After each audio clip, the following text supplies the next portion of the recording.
14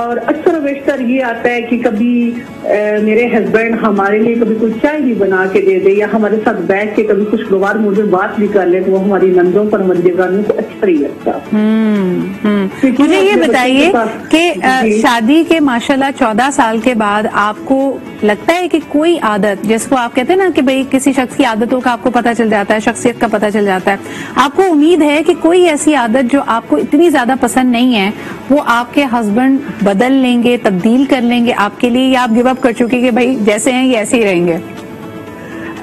یہ وقت میں نے ابھی نہیں کیا. جو میرے ہسبینڈ کی نیچر ہے نا کہ جو دوسروں نے کہہ دیا بس وہی فکس ہے. صحیح, ٹھیک ہے. جو بڑی بہن نے کہہ دیا, جو بڑے بھائی نے کہہ دیا, وہ پتھر پہ لکیر ہے. صحیح. اور میرا یہ ماننا ہے کہ جب تک میری اولاد اپنے باپ سے خود سوال نہیں نہ کر سکتی تب تک میرے ہسبینڈ اپنی گھمائیں گے. ہاں, تو جیسے ابھی امی کہہ رہی تھی کہ 25 سال مرد کا رو, پھر اس کے بعد آپ کی باری آنی ہے. ہماری باری آنی ہے, اور لیکن اس وقت ہمارے منہ میں دانت ایک نہیں رہے. اچھا رائلا جی یہ بتائیے کہ یعنی آپ اکثر ہم کہتے ہیں نا کہ اتنی لمبی شادی شدہ زندگی میں ایک دوسرے کو بہت اچھے سے سمجھ جاتے ہیں, آپ کے خیال میں خاتون جو ہے وہ اپنے ہسبینڈ کو بہتر سمجھ پاتی ہے, یا ہسبینڈ کو بھی اتنا ہی مشاہدہ ہوتا ہے کہ بھائی میری بیوی کی یہ عادت ہے, وہ اتنا انٹرسٹ بھی لیتے ہیں کہ وہ آخری دم تک ان کو ایسا لگتا ہے کہ وہ انٹرسٹ ہی نہیں ہے بیوی کو زیادہ سمجھنے میں؟ نہیں, انٹرسٹ ہم دونوں ایک دوسرے میں لیتے ہیں. ٹھیک ہے, دونوں ایک دوسرے کو اچھی طریقے سے ریسپینڈ کرتے ہیں, لیکن انفارچونیٹلی دونوں نے ایک دوسرے کی کمزوریاں صرف نوٹ کی ہیں. ہاں بالکل صحیح ہے. ٹھیک ہے, مجھے اتنا پتا ہے میرا ہسبینڈ کس چیز سے غصہ کھاتا ہے, کس چیز سے چیڑ کھاتا ہے. میں وہ اس کی عادتوں کو لے کے نا بس اسے چڑھاتی ہوں, اور وہ میری ان عادتوں کو لے کے مجھے چڑھاتا ہے. صحیح صحیح, بہت بہت شکریہ رائلا جی, یہ بڑی مزیدار کال تھی, اور آپ نے صحیح کہا کہ جی جب تک باری آئے گی نا منہ میں دانت ایک نہیں رہنا. اس میں رم جی آپ کیا کہیں گی؟ یار ایک تو مطلب کالر ہماری بہت اچھی تھی, لیکن میں ہمیشہ دیکھو ایک بات یہ کہتی ہوں کہ پلیز نندوں کو, دیوروں کو, جیٹوں کو اتنا بڑا مسئلہ نہ بنائے. اگر آپ کا رشتہ اچھا ہے تو ٹھیک ہے, وہ بھی ان کے بھائی کا گھر ہے, ان کے باپ کا گھر, بالکل اسی طرح جس طرح آپ اپنے گھر جاتی ہوں گی اور آپ بھی کسی کی نند ہوں گی, اور آپ کی بھابھی آپ سے اگر اچھی طرح نہ ملے یا آپ کا بھائی آپ کے لیے کچھ اچھا نہ کرے تو آپ کو کتنا برا لگے گا. لیکن اس کو ازراہن مذاق کہہ رہی ہوں کہ جیسے ہم کہتے ہیں نا کہ دہشت گرد عناصر ہمارے گرد ہی ہیں. آپ کیا کہیں گی اگر شادی کے 10+ 15+ ایئرس کے بعد بھی اگر کوئی خاتون سمجھتی ہیں کہ بھائی یہ جو دہشت گرد عناصر ہیں ان کی وجہ سے گھر میں بڑے ہنگامے ہوتے ہیں, تو وہ کیا کرے؟ ایک فیکٹ موسٹلی کپلز کاؤنسلنگ سے لوگ آتے ہیں تو اکثر آپ یہی کہتے ہیں کہ ہمارے پاس اس کے نہیں ہوتے, ارد گرد کے جو لوگ ہیں یا کسی اور کی ہمارا جھگڑا ہو. اچھا, تو یہ بڑا فیکٹر ہے جو کہ ایک کپل کو ایشوز میں لے جاتا ہے. اور فرض کریں کپل کو اپنی جگہ نہیں پتا اور ان کی آپس میں انڈرسٹینڈنگ یا کمیونیکیشن نہیں ہے تو یہ ایشوز کو اتنا بگاڑ دیتا ہے کہ کئی دفعہ ڈیورسز تک یا بہت زیادہ بات. اچھا, اس میں ایک پین پوائنٹ بھی ہے.